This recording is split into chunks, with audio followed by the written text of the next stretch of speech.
लेकिन कभी भी इस झील का ठेका नहीं हो पाता, क्योंकि इस झील में अगर एक बार कोई जाल अंदर गई तो फिर वो जाल कभी बाहर वापस नहीं आ सकती।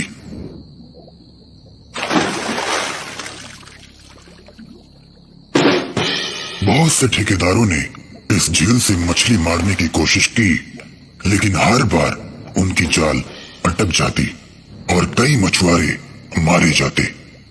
तब से इस झील का नाम भूतिया झील पड़ गया।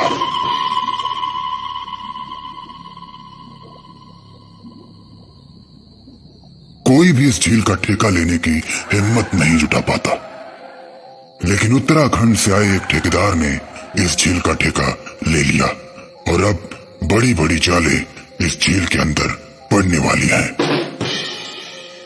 झील का ठेका होते ही आसपास के लोगों में बात होने लगती है।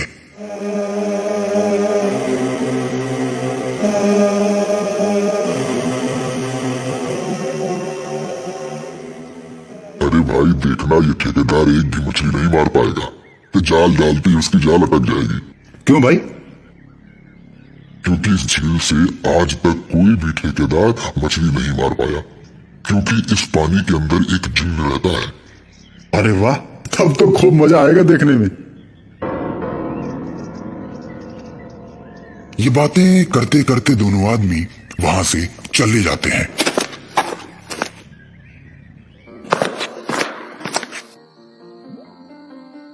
दोस्तों, लोगों का कहना है कि इस झील से कोई मछली नहीं मार सकता, लेकिन हम सबको दिखा देंगे कि मछली हम ही मारेंगे।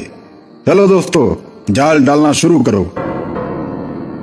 ठेकेदार के इतना कहते ही मजदूर बड़ी बड़ी जालें झील के अंदर डाल देते हैं। देखते ही देखते पूरी जाल मछलियों से भर जाती है। जाल को देख ठेकेदार बहुत खुश होता है। देखा दोस्तों, हमने कर दिखाया। ये लोग कह रहे थे कि यहाँ कोई मछली नहीं मार सकता। अब हम बहुत अमीर बन जाएंगे। और जाल बाहर निकालो, तुम सबको तुम्हारा इनाम मिलेगा।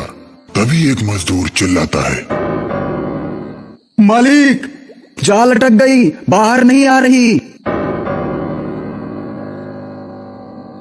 ये सुन ठेकेदार परेशान हो जाता है।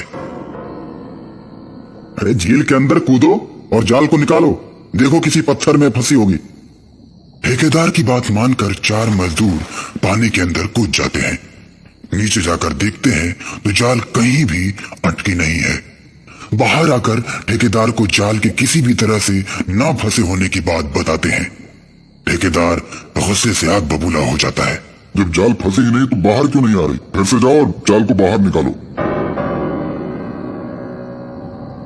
इस बार जैसे ही मजदूर पानी के अंदर जाते हैं, वैसे ही जिन्न उनको डुबाकर मार देता है। और थोड़ी देर के बाद चारों मजदूरों की लाश पानी के ऊपर तैरने लगती है। ये देख ठेकेदार डर जाता है और अपने भाई को फोन करता है।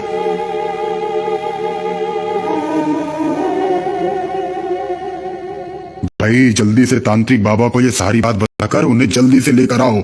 यहाँ जरूर किसी न किसी भूत का साया है जो जाल को रोक के रखा है। ठेकेदार का भाई तांत्रिक को लेकर आता है।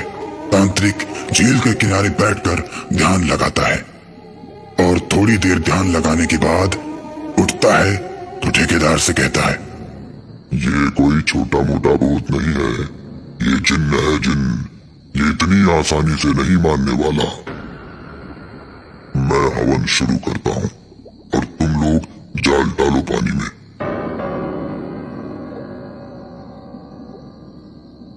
मजदूर थोड़े डर जाते हैं, लेकिन तांत्रिक पर भरोसा करके झील में जाल डालने लगते हैं और तांत्रिक हवन करता है। फिर अचानक से झील का पानी उछलने लगता है। बड़ी बड़ी लहरें उठने लगती हैं और लहरों के बीच से जिन्न प्रकट होता है। तांत्रिक, तू मुझे इस झील से हटाने आया है? हाँ, क्योंकि तुमने इस झील पर कब्जा करके रखा है और न जाने कितने लोगों को तुमने मारा है। अब मैं तुम्हें यहां से भगा कर रहूंगा। मैं अपना बदला पूरा कर रहा हूं। जब तक मेरा बदला पूरा नहीं हो जाता मैं इस झील से नहीं जाऊंगा। जिन की बात सुनकर तांत्रिक समझ जाता है कि इसके साथ जरूर कुछ हुआ है। तुम लोगों को क्यों मार रहे हो और इस झील से मछली क्यों नहीं पकड़ने देते? नहीं बताऊंगा। जिन बताने से मना कर देता है। तब तांत्रिक कमंडल का जल लेकर जिन पर डालता है। जिन चिल्लाने लगता है और बोलता है, मैं एक मछुआरा था। इस झील में जितनी भी नावें थी उन सब में सबसे बड़ी नाव मेरी थी और मुझे मछली पकड़ने की सभी कला आती थी। सबसे ज्यादा मैं ही मछली पकड़ता था, जिससे मैं धीरे धीरे बहुत अमीर आदमी बन गया।